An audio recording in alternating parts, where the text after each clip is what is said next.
Have you ever told yourself, I'll finally be happy when I get that promotion, buy that house, or achieve that big dream?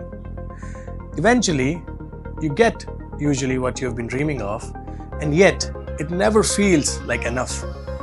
That's because our brain plays a trick on us. It's following patterns we have learned by watching others. You saw people look happy with external success, and your brain says, that's the way. But what if I told you that true happiness isn't something you chase, it's something you create? Let's talk about the details of why this happens to us, and more importantly, how to break free from this endless cycle.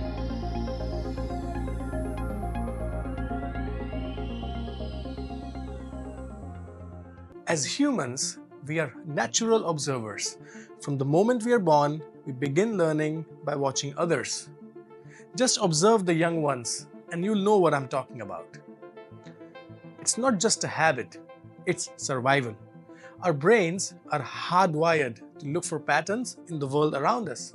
It's how we learn what's safe, what's valuable, and what we need to do to thrive. Here's where it gets really interesting. When we see others achieve things, a new car, a promotion, or a beautiful house, they often appear happy, content, and successful on the outside. Without us even realizing it, our brain jumps into action. It starts creating patterns based on what we observe.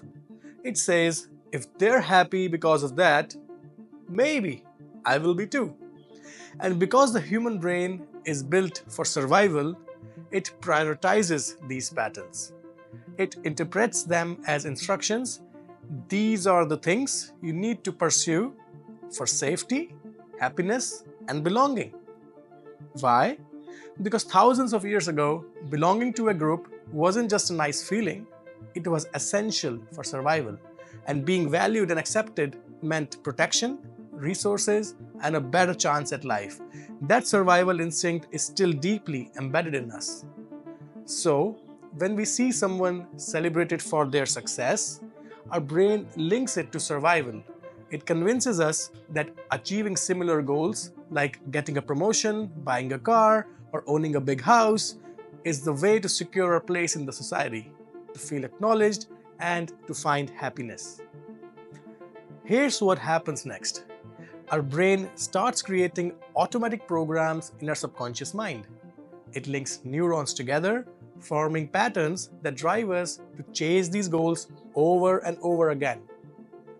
Why?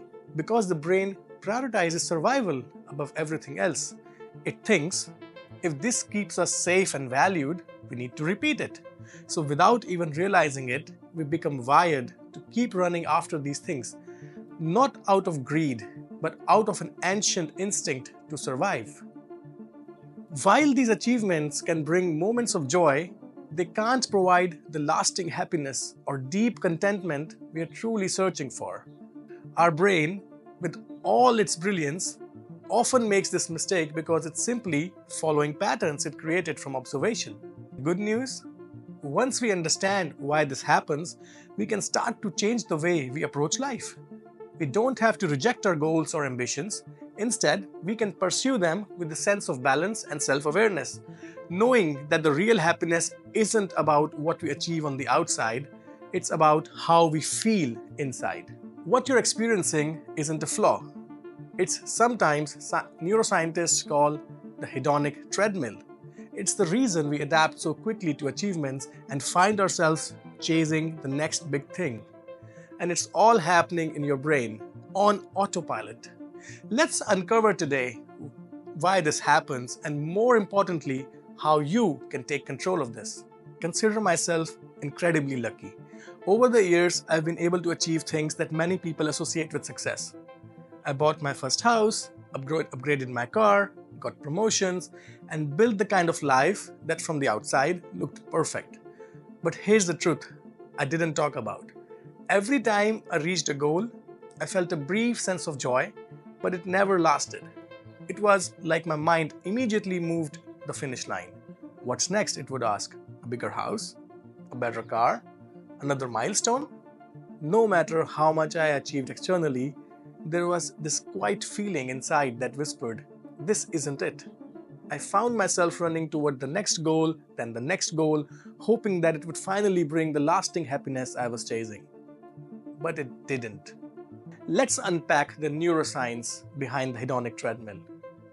The first point is our dopamine and the reward system. Let's talk about dopamine, the feel-good chemical your brain releases when you achieve something. It's what makes you feel amazing when you get that promotion, buy a new car, or land a big project. But here's the thing, dopamine doesn't stick around. It's designed to spike, give you that high, and then fade. And that's why the excitement of a new goal quickly wears off. It's not just your fault, it's how your brain is wired. Think of it like this. Your brain says, "Great job," and gives you a little pat on the back, and then it moves on. It doesn't care that you worked so hard to get there. It's already looking for the next reward, and that keeps us stuck in the cycle of chasing the next big thing. Second, the adaptation mechanism. Your brain is also a master of getting used to things. Scientists call this hedonic adaptation. When something new enters your life, a promotion, a gadget, maybe even a new relationship, your brain treats it as exciting at first, but soon it becomes your new normal. Why does this happen? Because for thousands of years, our ancestors had to stay hungry, literally. They couldn't just sit back and relax. They had to keep searching for food, for shelter, and safety. That survival instinct is still in us today. Except, now instead of hunting for food, we're hunting for success, status, and things we think will make us happy. Third, the anticipation trap. Here's something really interesting.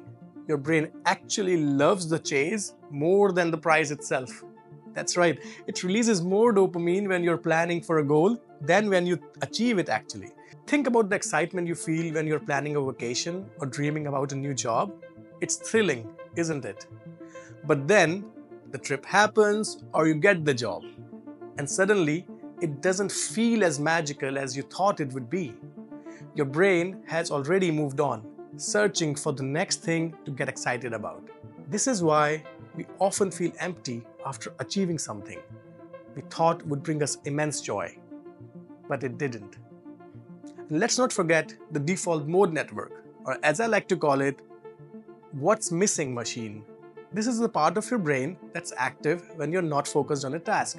Instead of enjoying the present moment, it spends its time thinking about the past or imagining the future. It's like a background noise in your head, whispering, "You should be doing more," or "What's next?" It convinces you that happiness is always somewhere out there, just out of reach. And the more we listen to that voice, the more we keep running. Let's talk about what we can do to step off the treadmill. The first thing we need to understand is that the endless chasing isn't entirely our fault. It's the result of our subconscious patterns that the brain has created over time. These patterns were formed because our brain, built for survival, prioritized certain behaviors like striving for external goals as a way to feel safe and valued. The same brain that created these patterns can also change them. Thanks to the concept of neuroplasticity, we know that the brain is capable of forming new connections, breaking old patterns, and creating new ones.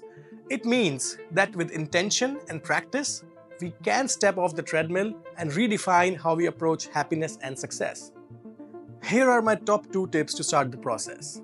We have to shift from extrinsic goals to intrinsic goals.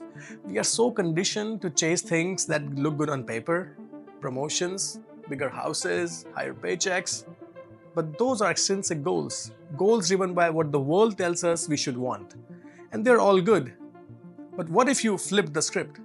What if your goals were about things that truly matter to you, like becoming a better version of yourself, deepening your relationships, or creating something meaningful? These intrinsic goals are rooted in who you are and not what others think of you. And that's where real fulfillment begins. Secondly, we have to reframe our definition of success. Success isn't just about the big moments, it's about the little victories along the way.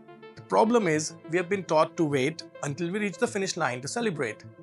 But what if the journey itself is the success?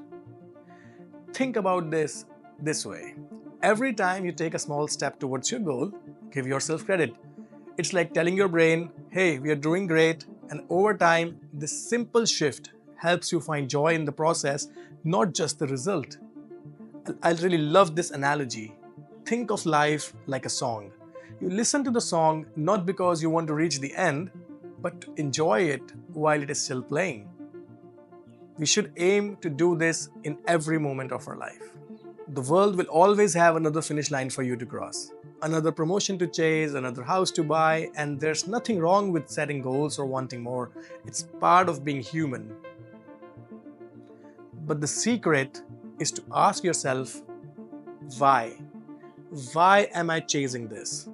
What do I believe it will bring me? And it's very important to answer this question as deeply as you can. It's going to make a big difference in your life. When you can pursue your goals with calm, joy, and gratitude, you step off the treadmill and into a life where happiness is already here. If this resonated with you, let's talk in the comments. What's one goal you're chasing right now and why? Or what's something you're grateful for today? I'd love to hear your reflections. Thanks for your attention, and if you want to learn more, you can go to atam.com and register your interest. Until next time, thank you.